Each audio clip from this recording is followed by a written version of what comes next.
to Momentum in Real Estate, your guide to success in the dynamic world of real estate. I'm Corey Wall. And I'm Kristen James. Whether you're just starting out or a seasoned pro, we're here to help you reach new heights. Success in real estate comes from learning, growing, and serving others. Join us as we dive into strategies for lead generation, marketing, market trends, and client relationships. Get ready to ignite your momentum and achieve your goals in real estate. Let's dive in and unlock your full potential. This is Momentum in Real Estate. Well, today's guest is the epitome of hustle and heart. She's not just your average realtor. She's a digital marketing guru, devoted wife, and super mom of 3. Hailing from the picturesque shores of Gig Harbor, she's always up for a chat over coffee, tacos, or a round of margaritas. But don't let her laid-back vibe fool you. When it comes to real estate, she's a force to be reckoned with. With a keen eye for opportunities and a knack for thinking 3 steps ahead, she and her team are on a mission to revolutionize the home buying and selling experience. Say goodbye to stress and hello to HGTV-worthy moments, because with her concierge approach, it's all about making your real estate dreams a reality. From jaw-dropping staging to complimentary storage space and beyond, she's here to ensure that every step of your journey is nothing short of extraordinary. So sit back, relax, get ready to discover why working with her is like hitting the jackpot in the real estate game. Welcome to the show, Paige. Thank you so much. That's quite an introduction. So, Paige, tell us your real estate story in your own words. We kind of shared a little bit, but tell us your real estate story. So I describe myself as an entrepreneur who happens to be in real estate. So I came from California to Gig Harbor, and I knew 2 people, and I had sold my company that I did for 10 years. I was in the education space after going to college at Davis. I went to UC Davis, grew up in San Diego, adulted in Sacramento, and then landed in Gig Harbor for really no reason. We had decided to take an adventure with our family. Our kids were little, and popped over to Gig Harbor and fell into real estate on accident, really. And it ended up working out. So we do just over 100 units a year and just over about 100 million a year. And we did that. I've been in the business for 7 years. So we escalated quickly. That's amazing, Paige. Give us a sense of your team, who you work with, what that looks like. Okay. So for the first 5 years, we were up until I would say 2021. I got started in the business in 2017. 2021 brought in my first person to help besides a transaction coordinator. The transaction coordinator was my first hire, but the first team member, and that was a learning experience. By the end of that year, I was like, I'd rather just give out referrals than do what I did this last year. But anybody who was in the business in 2021 knows what a ride that was. 2022, I was much more focused on hiring and being very clear on expectations and all of that so that I wasn't overpaying and still doing a ton of work. So Fallon is my number 2. She's amazing. She has 4 kids. There's nothing that can throw you off more than saying, oh, she has too many kids. Like, that girl can hustle. It is incredible. So she's got my back. And then somebody told me, Tim Collin, he's an amazing agent out in Sacramento. And he was like, your first 2 hires are going to be the hardest. And he was not wrong. We went through several other team members to try to find the right fit. And so now there's 3 agents on my team and then me. So that's 4 that are on the resale side, really focused on building up the resale side and making sure that we can service all of the leads that I can generate. So I am kind of the rainmaker on the team. And my goal is to make sure that they can build their own networks as well. Oh, that's great. So tell me, how did you get better at hiring? How did that process look for you? Did you do some type of personality test? Did you have a more thorough interview process? I think both of those. We do a DISC assessment as we bring people on. My business is very niche and very focused. So a lot of times we have to look at geographically where they live because they're really going to be working in like a very concentrated area. And we're known for knowing our market like the back of our hand. Like, if you don't know what you're selling, then don't bother coming in. So clear expectations on that. I always tell people if they want to build their own brand and they want to be the star of the show, then a team really isn't for them. They need to build their own business somewhere else and really create the empire under their own name. If they're coming to a team, it is more like a job, I would say, than it is what people think of in real estate. That what they see on TV. This is going to be, I want you here from 9 o'clock to 1 o'clock. Here are the activities that we're going to be doing to make sure that we're building a sustainable business. While I can give you opportunities, I also want you to be building a sphere that you can build opportunities from as well.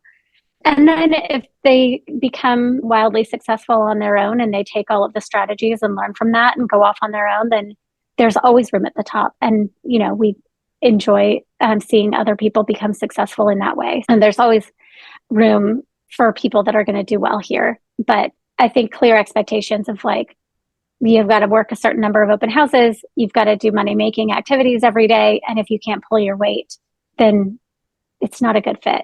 So we work full-time. We're a full-time business here. Sounds like it. That's amazing. I'm curious, being a newcomer to Gig Harbor, how did you get started in real estate? I mean, did you immediately just focus on making connections in the community, building relationships, building your sphere? Like, what was that? What were the origins like? Yeah, that was pretty calculated. I knew from running my own business in California that the more focused you were on one thing, the more trust you could build faster. I had 3 little kids and I was like, if I can be known for one thing and build your niche, then people will trust me. It's a very small town. Most people grew up here. And if you didn't, I was the girl from California and I wasn't really shy about it, but I helped bring people along with me. I used a video. That was when Instagram Stories was first launching, and I leaned in and used that platform to scale trust faster. That's not necessarily a place where you go to get business, but you can create relationships and scale trust over time. So I would take them with me when I was learning about the community and show them all the beautiful areas. And I did specific market updates every single week forever, for the years, never missed a market update. And I only focused on one area. So any outbound marketing that I did was only to bring in business into Gig Harbor. I still worked. I would say I built my business in terms of funding my business in the Bremerton market. So I was hustling homes out there, but you would never really know it. I never overly promoted an area like that because I didn't want to attract business from there.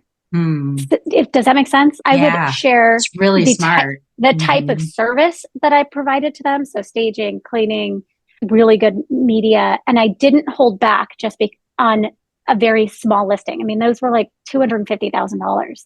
Now we're selling, our highest sale last year was 3.3 million.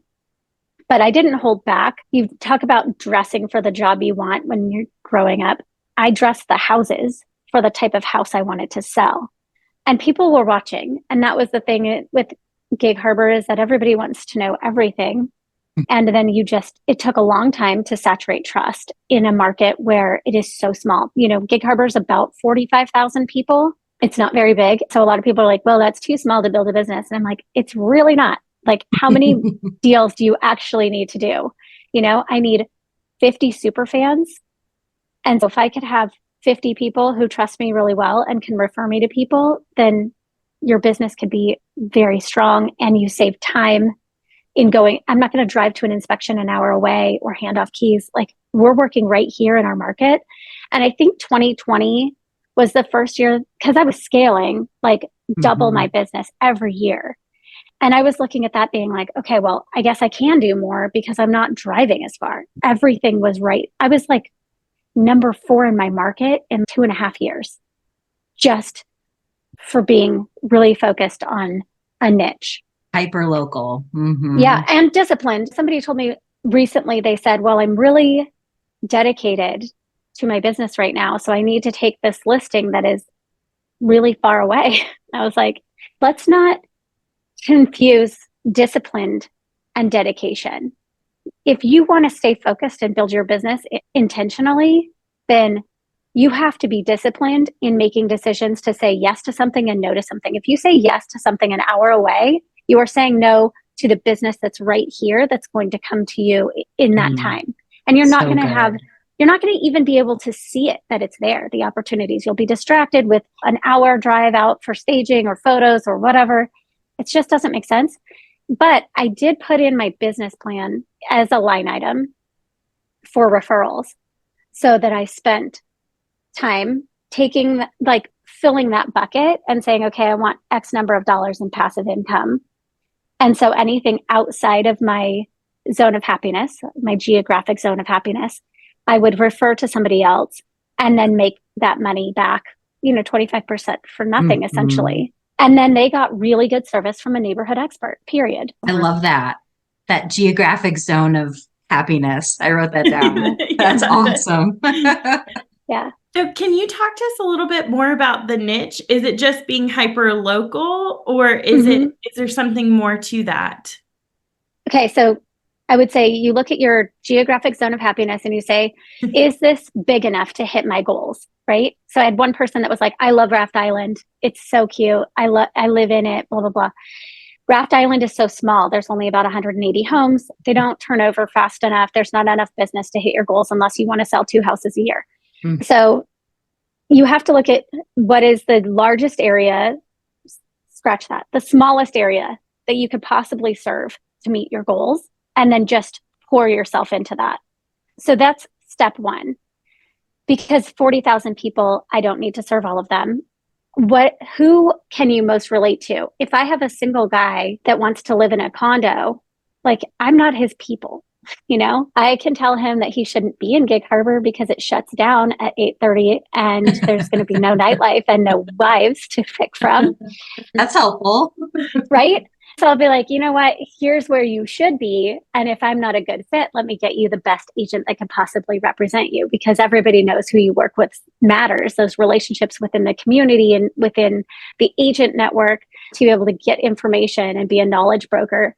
Then I said, who do I love working with? Who do I connect with the best? If I am working as a strong female entrepreneur, I'm probably not going to be a good fit for a real, like, bro culture dude, dad, that's like key decision maker, right? Like, I'm going to do well with, a lot of times it mirrors where we're at in our own life because this business is so relational. So what are those women that are decision makers? Maybe they are stay-at-home moms now, but they were decision makers in their professional life before they had kids. I think of her as Jennifer Lawrence's sister, because Jennifer Lawrence is, my celebrity crush.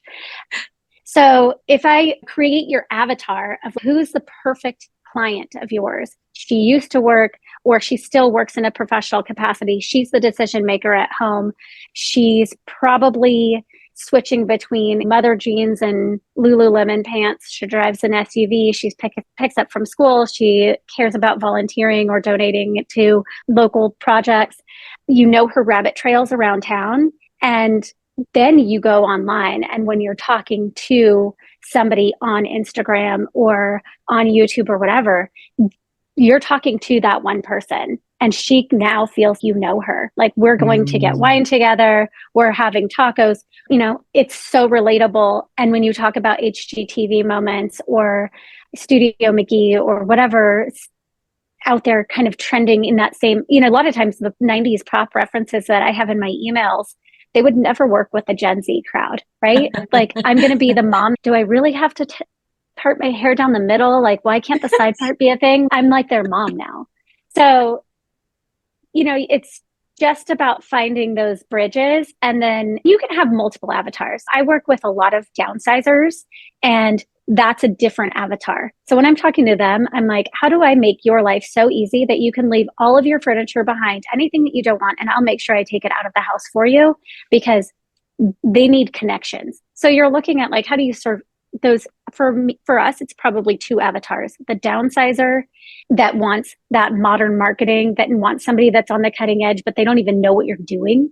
They just know that it's working and you can solve their pain points. And then the other one, our mom avatar who is upsizing.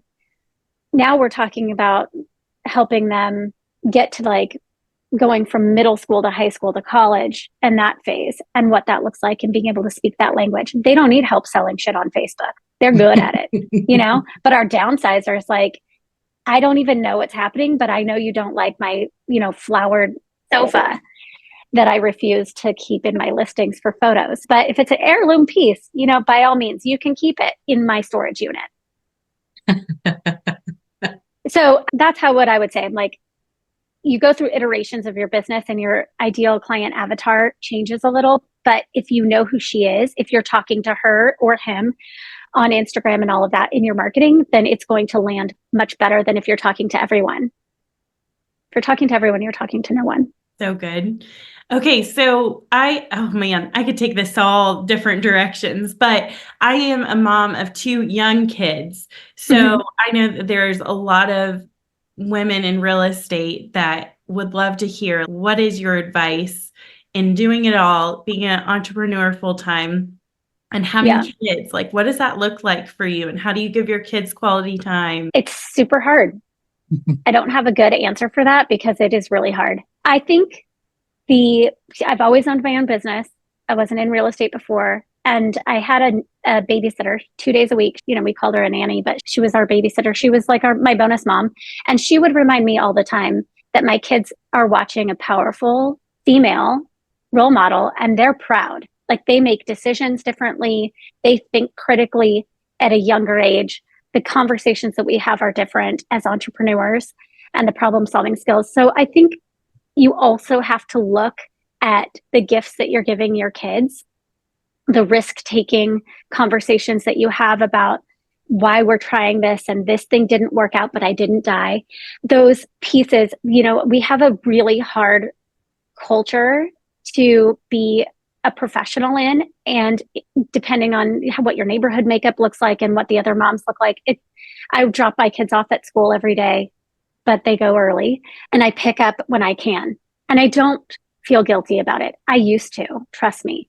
But my kids are proud of what my son could never even imagine, a female not becoming president or a female not being able to vote. Like literally has no idea. But it is absolutely a choice. I tried to stay home 1 year between selling my business in California and coming here. And that's how I landed in real estate and being like a really good PTA mom.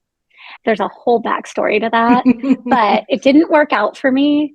I do have a really successful nonprofit now. I made my own sandbox, but I think you have to be intentional of carving out that space for your kids, whether it's dinners. I think I still struggle with having the right balance, but I also say no to things. Like I have 3 kids. I'm not going to every soccer game. I don't like the rain. I live in the Pacific Northwest where it rains a lot. I am like a sunny weather mom who's like, I can't do those type of hard things. Okay.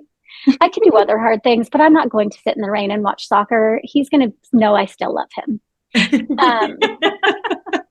That's some people's jam, but you kind of find the places. I feel like 2019, and this is some honesty here, as I was building my business, 2017, 2019. In 2019, I really got out of the habit of playing with my kids. And that felt hard. I was like, oh, God, Joey wants me to play a board game. And you kind of got out of those habits. And so I think carving out that intentional time, if that's your personality, you don't have to feel guilty about it. And be like, I'm going to make sure that I go on a hike with my kid. He's 14 now. He really likes to be outdoors. It's, I won't die. It's going to be fine. So, but I think there's so much grace that needs to be given for a workaholic type personality. And I have clear understanding of that's where I'm at in my world. And they need to be as flexible as you think you need to be. Your kids can meet you where you're at too. we get a lot of that, like when we were growing up, well, your dad is just the way he is. Well, your mom is just the way she is. Okay. Like your mom is not going to play every single game, and I'm not going to go to every single soccer game, but I still love you. And we will find other things to carve out that are a good fit for everybody.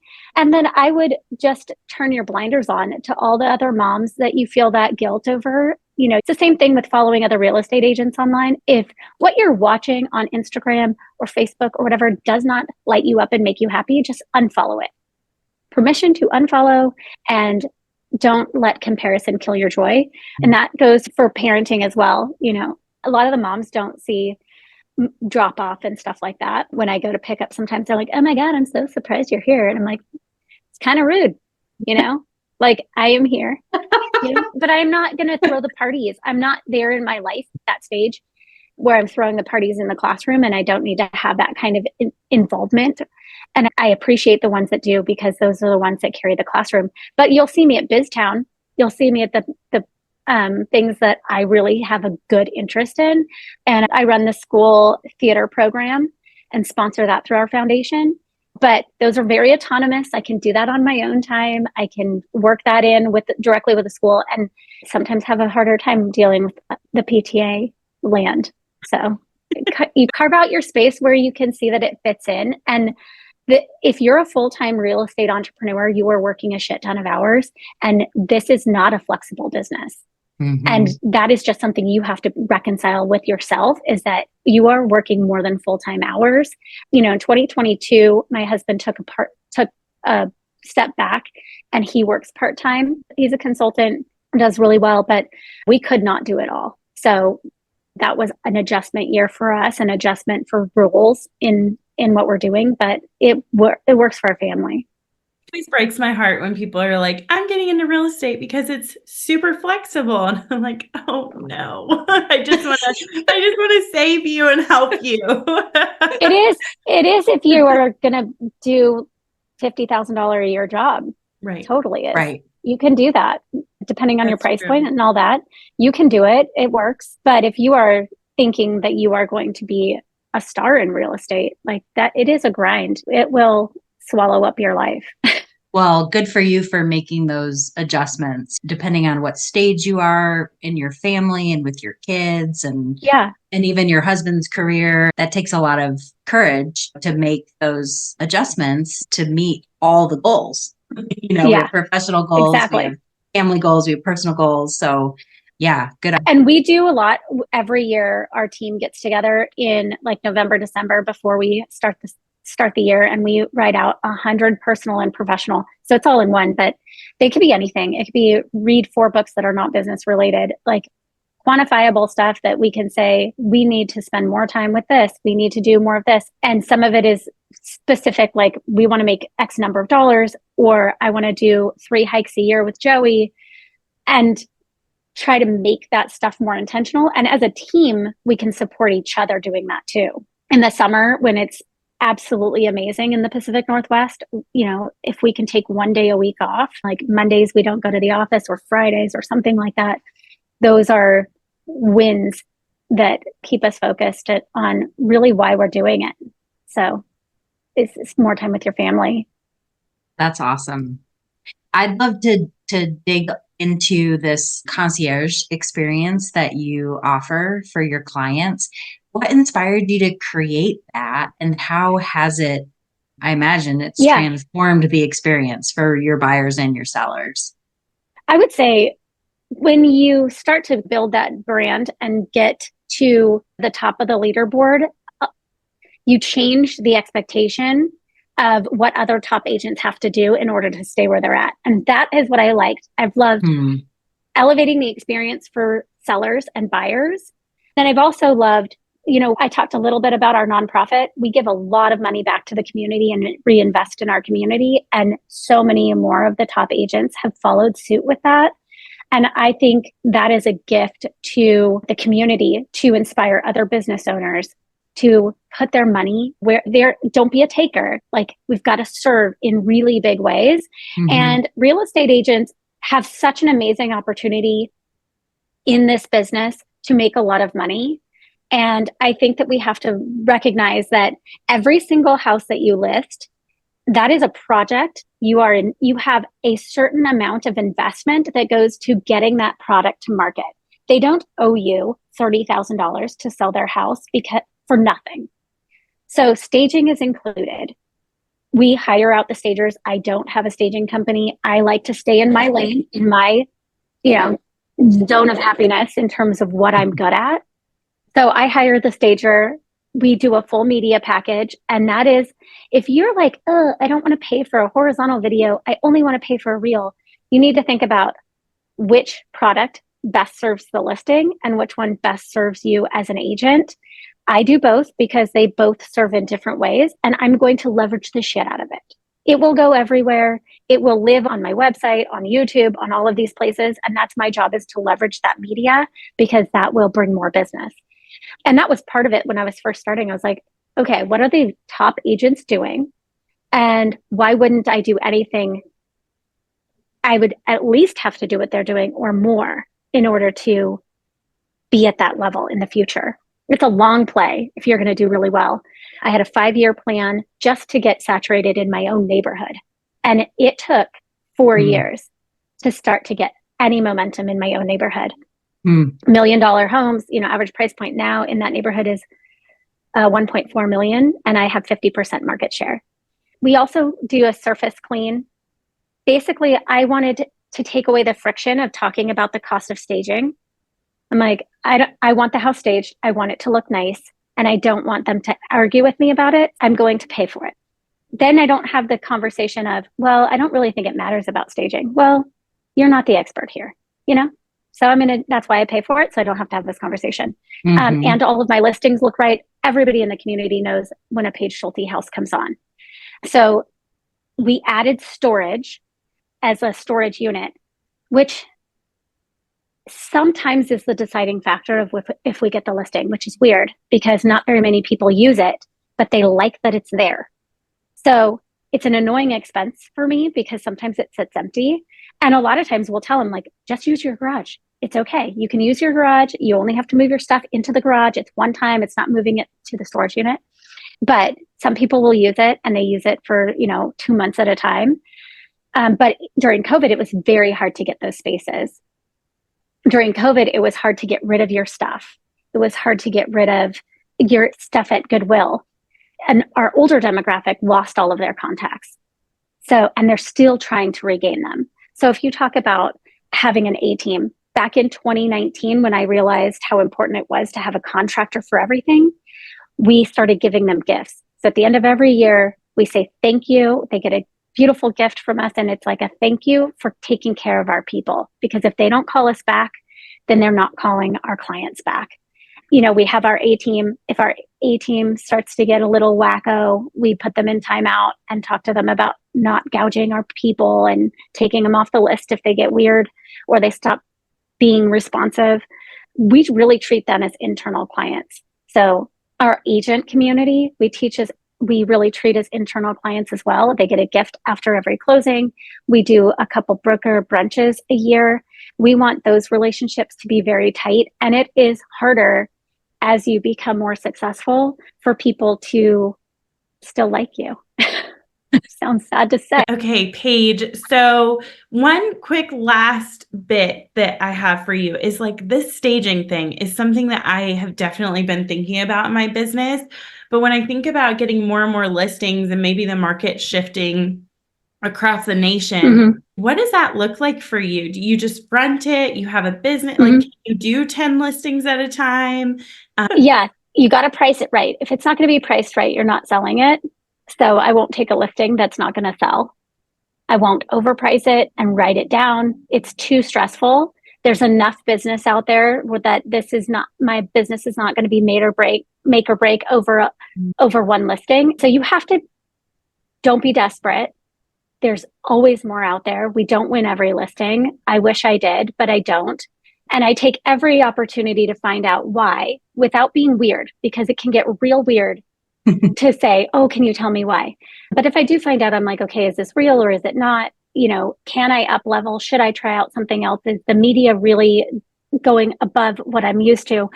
But the staging piece, that's a cash flow thing. As a small business owner, you have to be able to manage your cash flow. It is awkward right now. As we go into the spring sales season, we've got so many listings being prepared right now, and the money is fronted, and you have to have that carryover from year one to that buffer. We do a buffer for our family, and then we do a buffer for our business. And that way we can pay for the staging up front. We have strong enough relationships with our stagers now that they'll let us do half and then pay the other half when it's not with all of them, because some of them are small, but we have a stable of 4 stagers that we use, and we use them based on the house. But you've got to plan your finances to match the market and to match the run up until the funds start coming in, because there's so much that we do in January and February for marketing, and we don't have the cash flow at that time. That's like piece of shit month. We'll take anything, right? Then you start to get into the spring season where our more expensive listings are coming on, and they're $5,000 or $6,000 to stage. Those are probably a $10,000 investment. But when you're making, it's a 1.6 at 2.5%, you're doing somewhere around $30,000, $40,000 a listing. Like, you don't get to keep all that money. Like an investment into your business and into what your listings look like and into that product at that house matters. And doctor money, at the end of the day, it costs money to get there, and you don't only pay for marketing your own self and your own brand, you have to pay for marketing the listing, and you will get more volume when your listings are presented better. So it's a volume play. If you have a scarcity mindset and think you're only going to do 4 or 5 houses a year, then sure, fine. Don't ever do anything for them, and you won't get your business back. I'll come in and take your market share and say, I can do it better next time. But if you have that abundance mindset and you say, okay, this is going to lead to more, that is going to lead to more, then every single time I invest in a listing, I will get more business from it. And that is on you to say, here's everything that we did for this house. Incredible staging, on-point pricing, local market knowledge, understanding of the community. We know the schools, we know everything. Cleaning, the presentation is everything. And that's your job to leverage what you do for that. That's why people know I do concierge service. And for the same price that somebody would pay for another agent down the road, I'll give you more value. That is so good. Goodness gracious. Well, thank you, Paige, so much. You're welcome. We need to have you back for a part 2, part 3. I really appreciate you taking the time. Yeah, we did it. Yep. It is. Absolutely. It is. All right. Thank you, girls. Thank you so much for joining us on this episode of Momentum in Real Estate. We hope you found valuable insights and strategies to propel your real estate journey forward. If you enjoyed today's episode, be sure to subscribe to our podcast and leave us a review. Your feedback helps us continue to deliver content that resonates with you. Remember, success in real estate is about continuous learning, growth, and serving others. Keep that momentum going and watch your business thrive. Until next time, keep pushing forward and bringing your real estate dreams to life. This is Corey Wall and Kristen James signing off from Momentum in Real Estate.